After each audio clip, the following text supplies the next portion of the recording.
This is episode 8 of This Is Us 2 with Mary and Blake.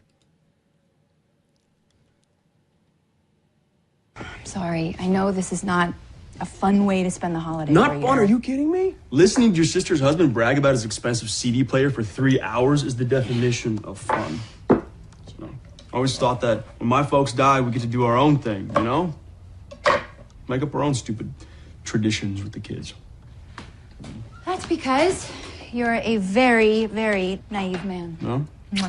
Thank you. From Cranston, Rhode Island, welcome to This Is Us 2. It's a podcast dedicated to This Is Us on NBC. So sit back, relax, and let's all have a good cry. All right, everyone, welcome. I'm your host, Mary Larson. My name's Blake, and I remember why I love Thanksgiving so much, but also hate it at the very same time. Right? This episode brought back all the feels. All of the feels. And I think my goodness. The hardest part about Thanksgiving for many people is family. It's dealing with all those family issues. It's dealing with the skeletons they have in the closet. It's dealing with those different interactions. And I'm going to tell you something, guys. Having to confront or know that your parent is lying is one of the hardest things ever. It is at that moment that your parent is no longer superhuman. A superhero, this person that you had on a pedestal forever, whether it happens to you when you're 12, 16, 26, 46, 56, it often happens, and it is hard. I remember when it happened for me. I won't get into details because my poor daddy might watch this, and my daddy is such a sweet man. He is so, so sweet. But he left his emails open at my house one day. And when I watched this episode and I saw Randall going through his biological dad's stuff and he saw the letter and he saw everything, I was like, oh my God, this is like me, except in the technology age, my dad left his email open on my laptop at my house. Oh, not a good thing when it's around you. And I'm a nosy person. I don't mean to be, but I'm nosy. And I read something I really shouldn't have. And I read something that not only should I not have, but I read something that made me not think of my dad as a superhero, which sucks because my dad's awesome. It made me see him as human, but not a superhero. And I battled with it for a long time because I wanted to talk to him about it. And I never did. And so I was so proud of Randall to find that letter and to not let a single moment go by. They didn't even get to eat that darn turkey that he worked so hard on. He just came back, threw it out on the table. Why did I find a letter with your handwriting and a picture of me when I was 8 years old? Ooh, chills up my spine when I heard that. It was that moment that Randall realized that Rebecca is not a superhero. Oh, man. So let's get into the show.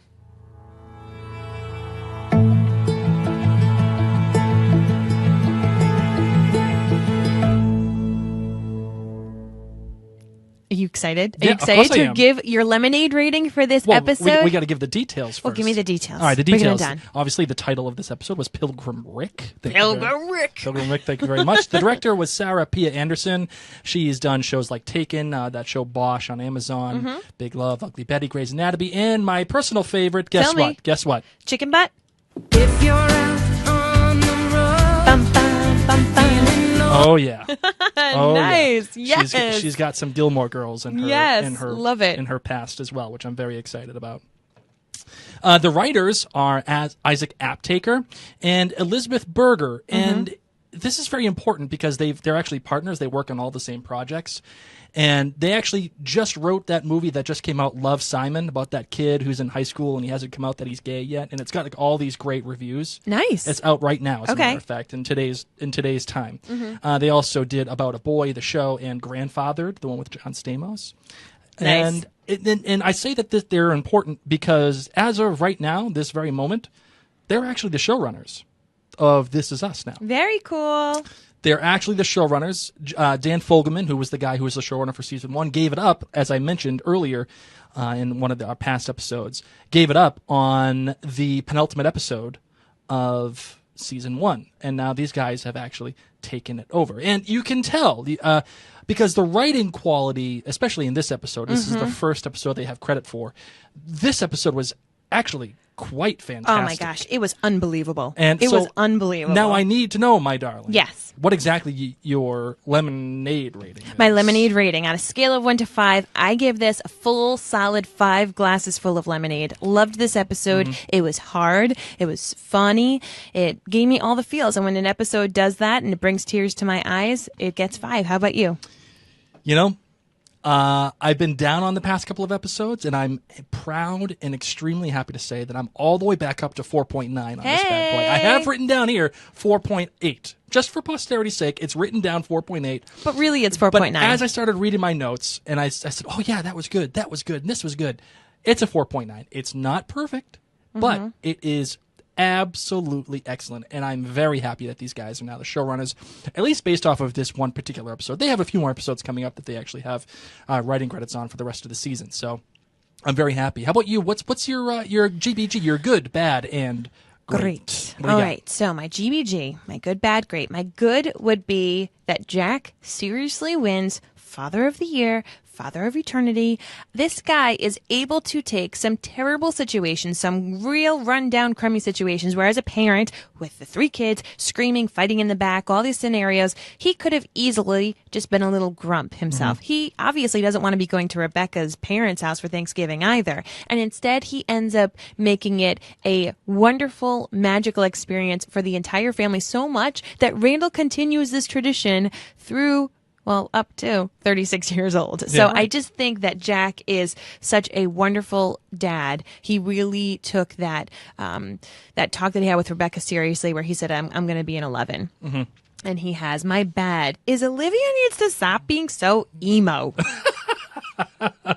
She finally gets a piece of pie, and she doesn't want it. Oh, gosh. And what was weird was it happened right after Kevin had that interaction with Miguel. No, you cannot wear the hat. And then all of a sudden she didn't want her pie. And I was like, do you not want the pie because you actually haven't eaten pie? Like, period, ever? You just don't eat cupcakes. You don't eat carbs? Because you all get cranky when there was a big, nice piece of pie and this nice man. So I'm glad William talked some sense into her. But she was rather just so rude to everybody. And I don't really like her attitude. I don't know if this is how a lot of thespians in New York are, if they're just cranky and that's how they can pull from their angst on stage. But I'm just not digging this Olivia emo thing. And my great was that this episode gave me hashtag all the feels. All the feels. From being, Randall went from, at the end of this episode, saying that this was his favorite Thanksgiving, that he's going to want to have his Thanksgiving like this every single year. And we see that. We start the episode with the alarm clock going off with him at 6:30 a.m. playing Call Me Al. And he's up, and Thanksgiving Dad's a hot dad. And he's just so happy. He made me laugh. He made both of us laugh, waking the whole family up, being so excited. You know, the siblings had things going on, but really it was Randall's show. And then to see him go from his ultimate high, his favorite holiday, to then literally having the rug ripped out from underneath him and having his superhero mom no longer be that. And his superhero dad is dead. Right. So now what's going on? So as hard as it was, I loved that I had such a wide range of feelings in this hour-long episode. Sure, How about yeah. you? You know, I don't have a bad. Well, I got a small bad, but it's kind of nonsensical. So I'm gonna leave that to the end. Yeah. But I have a good, great, and best for today. How's that sound? All right, my good. The good was Kate actually taking somewhat of a back seat in this episode. And it's not because I don't like Kate. You know that I do. But I think the show serves itself a little bit better when it's focused on 1 or 2 characters per episode. It's kind of like Lost, how they did it. And you know, they would focus on one person for the episode. And they would tell that story and how they related to everybody else, but it would be the center of that episode would be one person. Or The Leftovers. You know, it started off very big. But then eventually they learned, okay, we have to focus on one person. And that's when it got fantastic. And I feel like Kate, even though there was a big reveal of her getting gastric bypass surgery and all that other stuff, her taking a back seat in this episode allowed the time and the space necessary to tell Randall's story. Yes. And Kevin's story and how Olivia plays into that. I mean, they literally took Kate and they stuck her on a plane. And that was it. That was all they did. Yes. And I feel like that was a plane which was severely delayed, as they often are on Thanksgiving. Right. Yes. And I think that's a good move for the show itself. And I hope that they find a way to do that in future episodes to give us more depth per character per episode. Yes. You know what I mean? Yes, I do. The great was drawing the connections between the two dinners.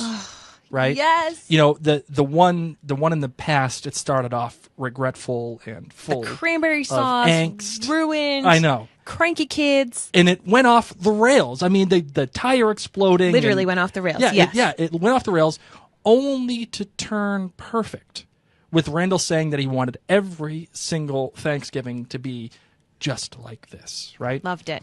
And this was then juxtaposed by the fact that the later dinner, when they're adults, was supposed to be perfect.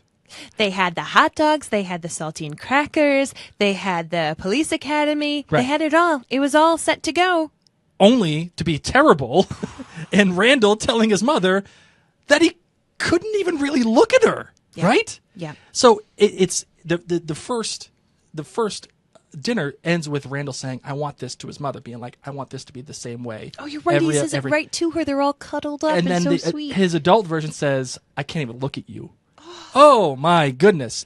And you know, only I feel like This Is Us and some other few select shows could pull this kind of episode off.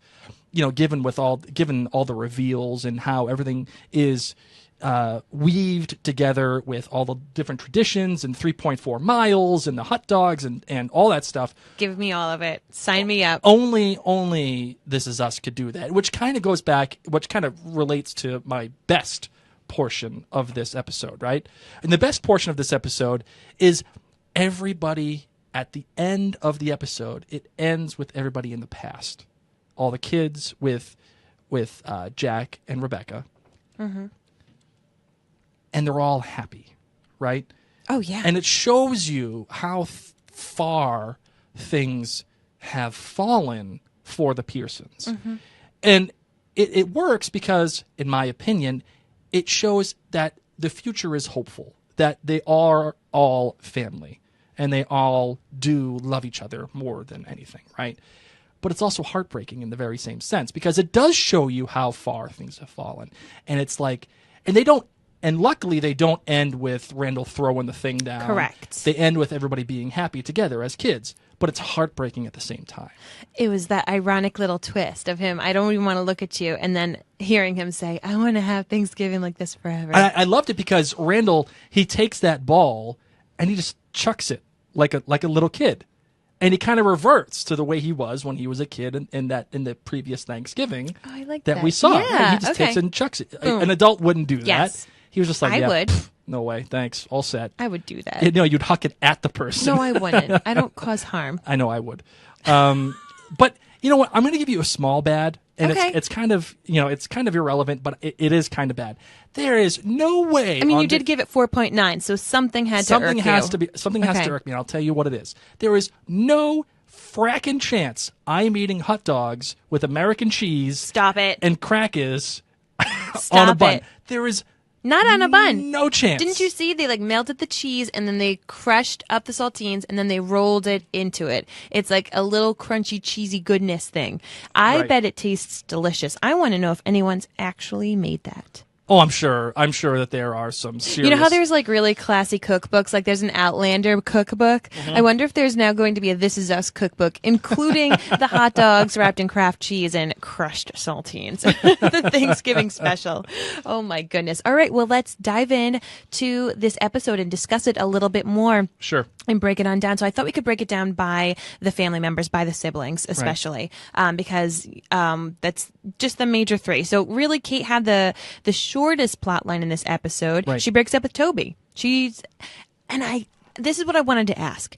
Do you get it? Do you agree with her choice of breaking up with Toby? He's shoving his face with the wine, with the pasta, and you can tell she is in agony. And she reminds him, I told you I couldn't fall in love with a fat person. Yeah. They break up, and she flies home to New York alone. Do you feel like she made the right choice? Well, she made the right choice going home. That's Oh, yeah, that, but that I is mean what it is. breaking up with Toby. Right. This situation. I'm going to get big picture here, right? Life, capital L, life is messy, right? Mm-hmm. And this situation is messy because Toby has been an extraordinarily positive presence in her life. And she says just as much. And he does a lot of different things for her, and he brings her out of her shell, right? The issue that makes this messy, in my opinion, is Kate says, yeah, it's okay. You can eat the food and order that dessert or order that food. When we go, don't worry about it. I'm okay.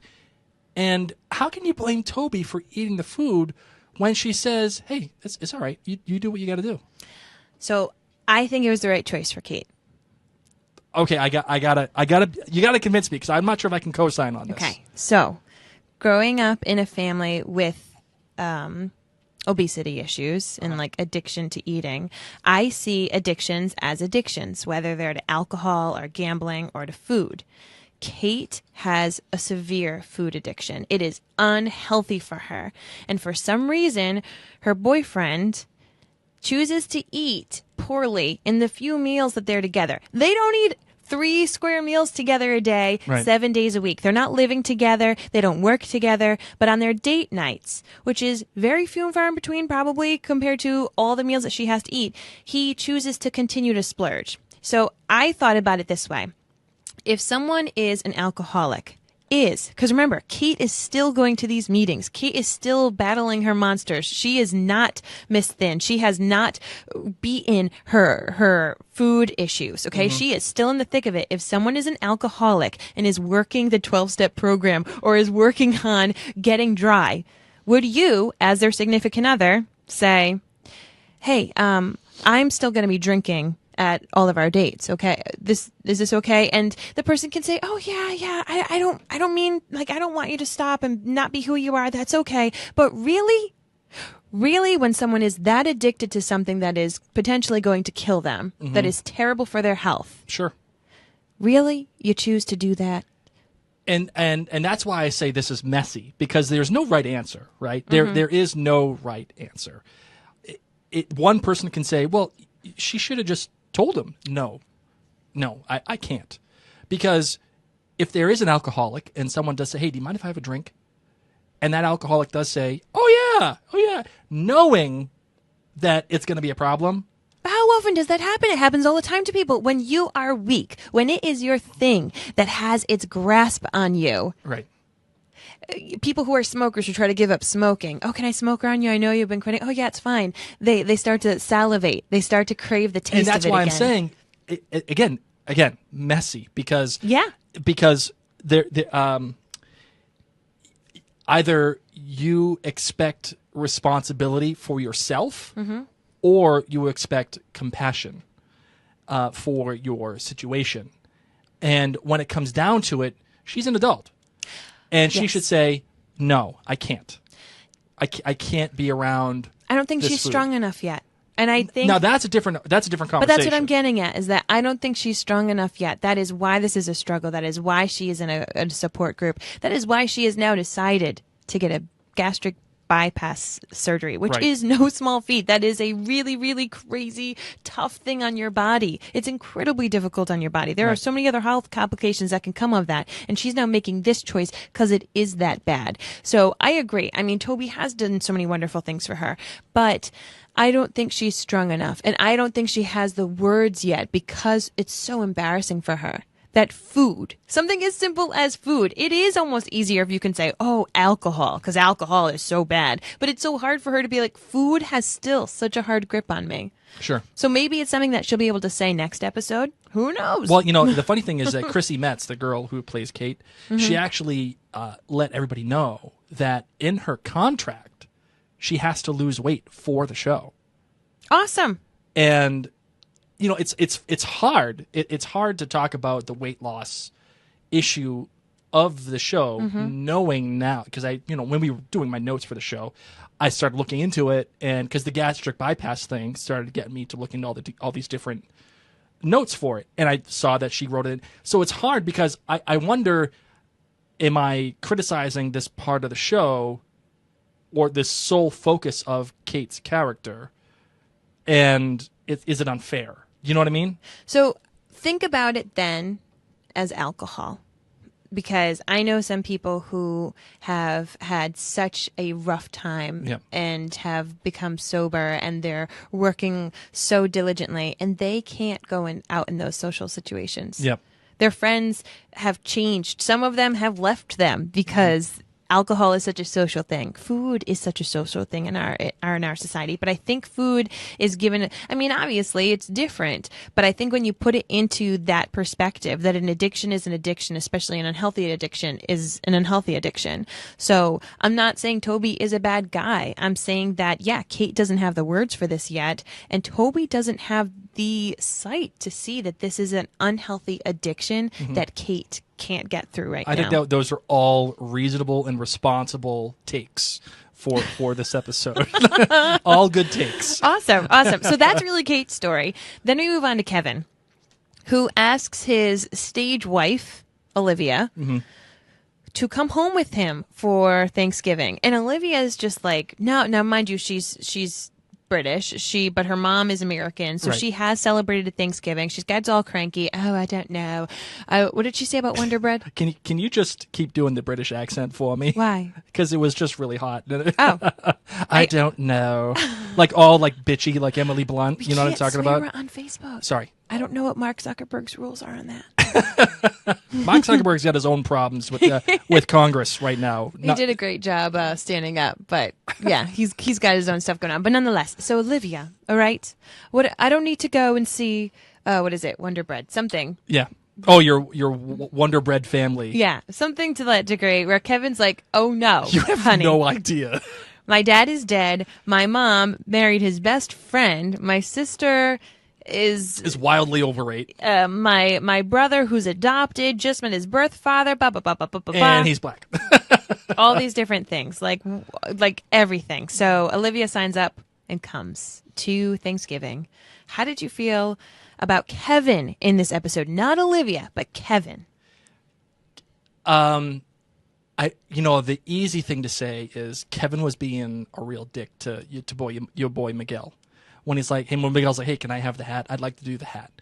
And he's like, no, sorry. This is what Randall and I do. I've done that to my stepmom. Yes, you have. And I know that I have, not been so nice to some of my family members, including my stepmom. So I feel it. Now I'm nice. Yes, you are. You're much nicer than I am to my stepmother. I would say this. I think it's easy to get on Kevin for it, but I understand. I understand where he's coming from, and I'll tell you why. Tell me. Break it on down. Because between the episode when Kevin was at the funeral, the memorial service with Olivia, and how he was talking about his dad, and then only that in the pool episode as well, when he's fighting for everyone's attention.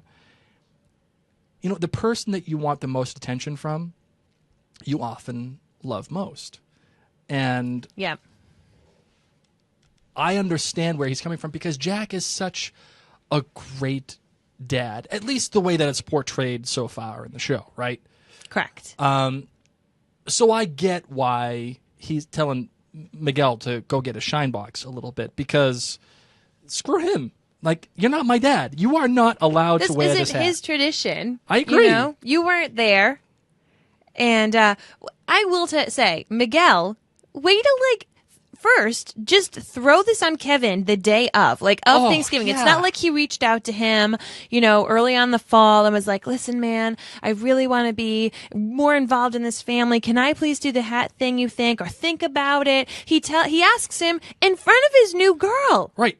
That was not at the party. Like, what are you doing, I dude? mean, I guess if he really wanted the hat, that was the way to do it. Like, ooh, if I ask Kevin in front of his new girlfriend, he can't say no. He can't say no. If I carpet bomb him right at the beginning, maybe he'll do it. Nope.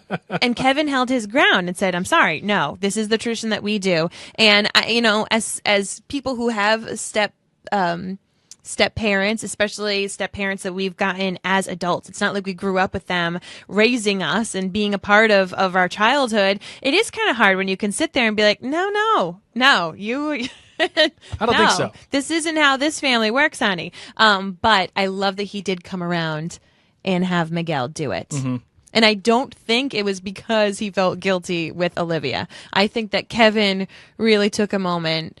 And this is why Miguel should have just asked him in September. Because Right. Kevin probably would have said no at first, thought about it, and then said, sure, why not? Right. Don't ask the guy while he's handed pie to his girlfriend. Freaking Miguel. Always dropping the ball, man. Always dropping the ball. Marrying Jack's wife, asking Can't. for the hat. What are you Can't. doing, man? That's why he's your boy. So we have Olivia go outside and have that great chat with William. Oh, and William, this was great. how does it feel to be dying? Okay, Olivia, take off that black eyeliner. All right. The sun is not as black as your heart, I Please promise. go eat a piece of pie and put a smile on your face because it's flipping Thanksgiving. Asks a dying man what it feels like to be dying. Classy. Yeah. Oh God, Classy. it reminds me of Outlander. Do you remember the scene in Outlander when Black Jack asks Jamie what it's like to still be alive but wearing all the dead skin? Like, that's an awkward question to begin with. But then, like, you expect an answer from this guy. Like, what are you doing? Yeah. And William handles it with such grace. Yeah. Such grace. And is then able to twist it and turn it. He takes this little snarky woman and he then tells her about how he's cherishing each moment, but how they're really going so quickly and how he's not even able to hold on to them anymore. Right. That was beautiful. And this is when you know a show is good, because it can take characters that you don't think should be together at all. I mean, who the hell would have ever thought Olivia is sharing a scene with William? I mean, nobody ever would think that, right? Not only do they share that scene, but it is so beautiful. The monologue that Aptaker and Berger had written was so great that it kind of set you back. And that's what, of course, ends up changing Olivia's mind about the whole thing, where she does take the pie. And do I find it a little, quaint that Kevin and Olivia are now a thing? I do. And I don't find it quaint. I find it... I have a developing take, okay? Okay. I get a developing take. I don't want them to succeed. This is what happens to everyone in Hollywood, in theater. That's true. If you have chemistry, you have chemistry. Things happen. Things happen. So before we dive into Randall's story, I want to take a moment a little bit to tell you about today's sponsor.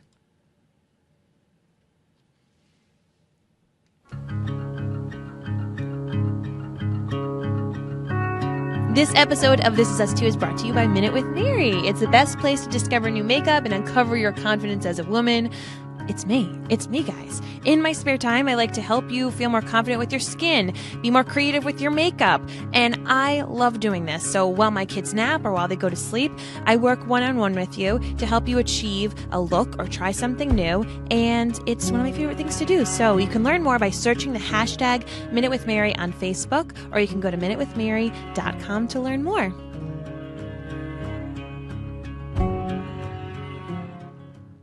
All right, so Randall. Ooh, man. Randall. Waking Up with Call Me Out. That is one of my favorite songs.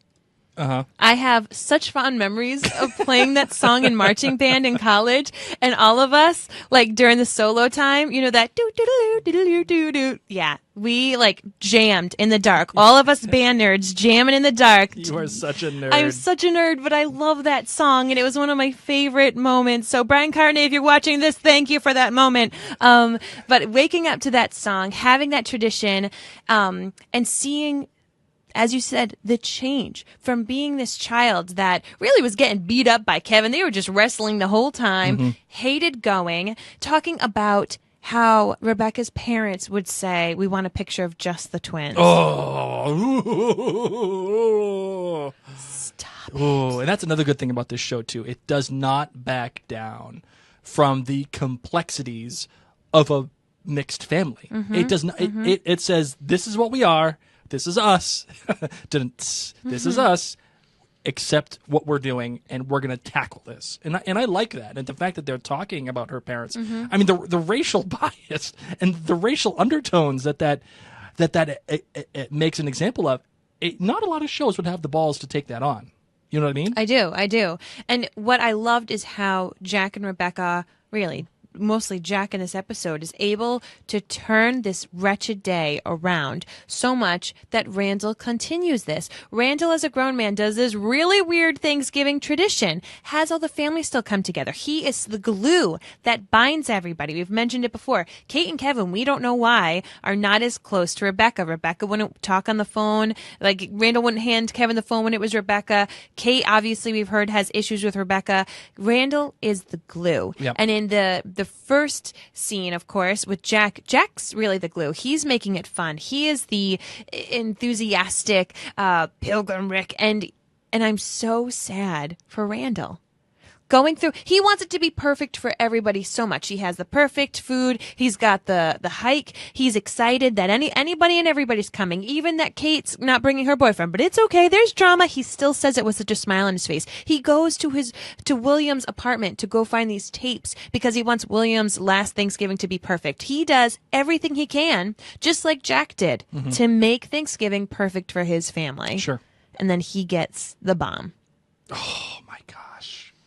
That bomb, that is a nuclear, that is a hydrogen bomb of epic proportion. That's, However, I'm so happy it happened this way.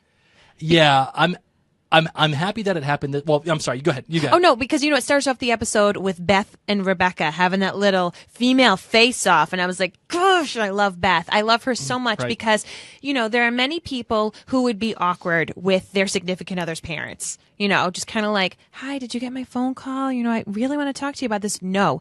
Beth stood her ground, shoulders back, and said, Right. Rebecca, what's been going on? I've been trying to call you. And Rebecca says, oh, in my own time. And Beth says, no, tonight. Like, you are going to find the time today to talk to my husband because I don't know how your marriage is, but in my marriage, we tell the truth and we're honest with each other. And I loved that. Right. But then Randall found out anyway on his own. Man, and I'm glad that he found out on his own, and I'll say why. Because I remember saying, it would subvert all our expectations by having Rebecca tell him and yada yada. It's better that he found out on his own because it shows that Rebecca did eventually realize that she did have to tell him. She makes an effort to say, we need to find a time to take a talk here. Yeah. And it's good that William doesn't say anything because it's not his place to say it. Not at all. But for Randall to discover it on his own at Randall's place, at William's place by accident, that makes most sense, I think, for the character and for the other characters that are involved in this little troika here. Oh, just all the things. And Randall is not going to sleep for I love many when months. it's one of those things like, you've been in those situations when you've done something wrong and somebody pulls something out and they're like, hey, what's this? And there's no talking around it. There's no way out. No. There's just, you have to own it. And you got to say, yeah, I screwed that up. Like, that is awful. And for him to just say, I can't even look at you. But because that's it. It's not like he had to confront just anybody. I mean, I've had to confront friends. Friends have had to confront me. My parents have had to confront me about things. But he, as a child, had to confront his mother, his superhero. Mm-hmm. He had to do that. And that's why it was so heavy. And that's why it was such a great episode. The person that you think that he probably has the best relationship with has now kind of burned it to the ground Correct. a little bit here. And like I said, I don't think it is coincidence that this is Thanksgiving, and I don't think it's coincidence that Kate is now on her way. All of the Pearson children are together. They're there. And I don't think that this is coincidence that we're halfway through season 1 at this point, or I think we're one episode behind. Either way, We're in the middle. We're at the midpoint. This is when things start to take a turn, and this will probably fuel the rest of the first season. This roller coaster is heading on down a slope. So on that note, Well, do you have any final thoughts, my darling? I can't wait to watch the next episode as soon as we stop recording this podcast episode. That's what I've got going on. For myself, I know when I'm enjoying a television show, when I'm thinking about it, and when I'm like I've said before, I dissect these things and I start playing them in my head over and over again. Look at you. But nice. I know that I'm enjoying the show when it starts to affect me personally, and when there are situations in my life that I can look back towards. Should you have shared your personal story in the beginning No, of this no, episode? not necessarily. Oh, okay. That's just an overall feel. I mean, I'll just, for Lost, it showed me how to watch television. It showed me how to find and discover love, really. I mean, your ring. You're welcome. I know, I'll do it to my beautiful wife, and on her ring it says, "My dream." That is from Lost. The Leftovers helped me get over my own depression, and I always think about that show when I feel a certain way. I always think about some of the things that happened in that show. *Halt and Catch Fire* made me think about the man I wanted to be in terms of my achievements. And in this show, I always go back to, this is what it should be like to be a better dad. This is what it should be like to be a better husband. And when it starts affecting me like that, and I start thinking about it, I know that I'm really enjoying this show. So that is my final thought. I'm quite impressed by This Is Us. Is it a little emotionally manipulative? Yes, it is. But it's still very relatable, and I'm still enjoying it a lot. Me too. So Me too. that is that. You ready to close it out? I am. All right, let's do it.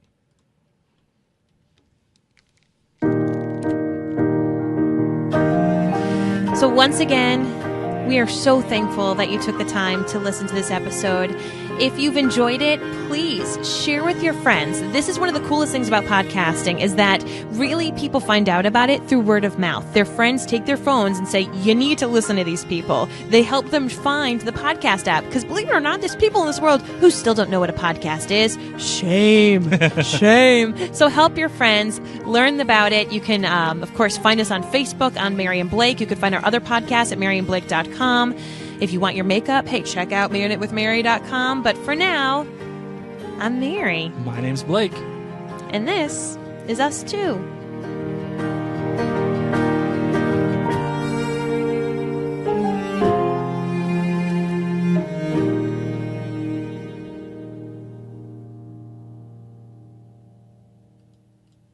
Yay! Facebook Live peeps, thank you so much for watching this. Seriously. Thank you so very much. If, of course, you've joined us later, we have not seen much of the show. We are just watching and podcasting as we go along. So thank you so much for keeping the comments spoiler free. And I hope that you enjoy this, that you get to relive some of these episodes with us through the podcast. So if you're not yet a podcast listener, if you're not yet subscribed, I want you to grab your phone. I want you to grab your phone after you see this in Facebook and head on over to your podcast app and subscribe to This Is Us Too. That's TOO. It would be amazingly helpful for us. And if you liked this video on Facebook, just share it. Share it on your wall. Be like, check out my funny friends, Mary and Blake. Or they're talking about one of my favorite episodes of This Is Us. If this is one of your favorite episodes, share this. Sharing is caring. The best kind of caring there is. So I'm going to go turn our feed off. And thank you guys very much. Thank you, thank you, thank you. And, yeah, now I want to eat turkey. Nobody even ate the turkey. Nobody even ate the turkey.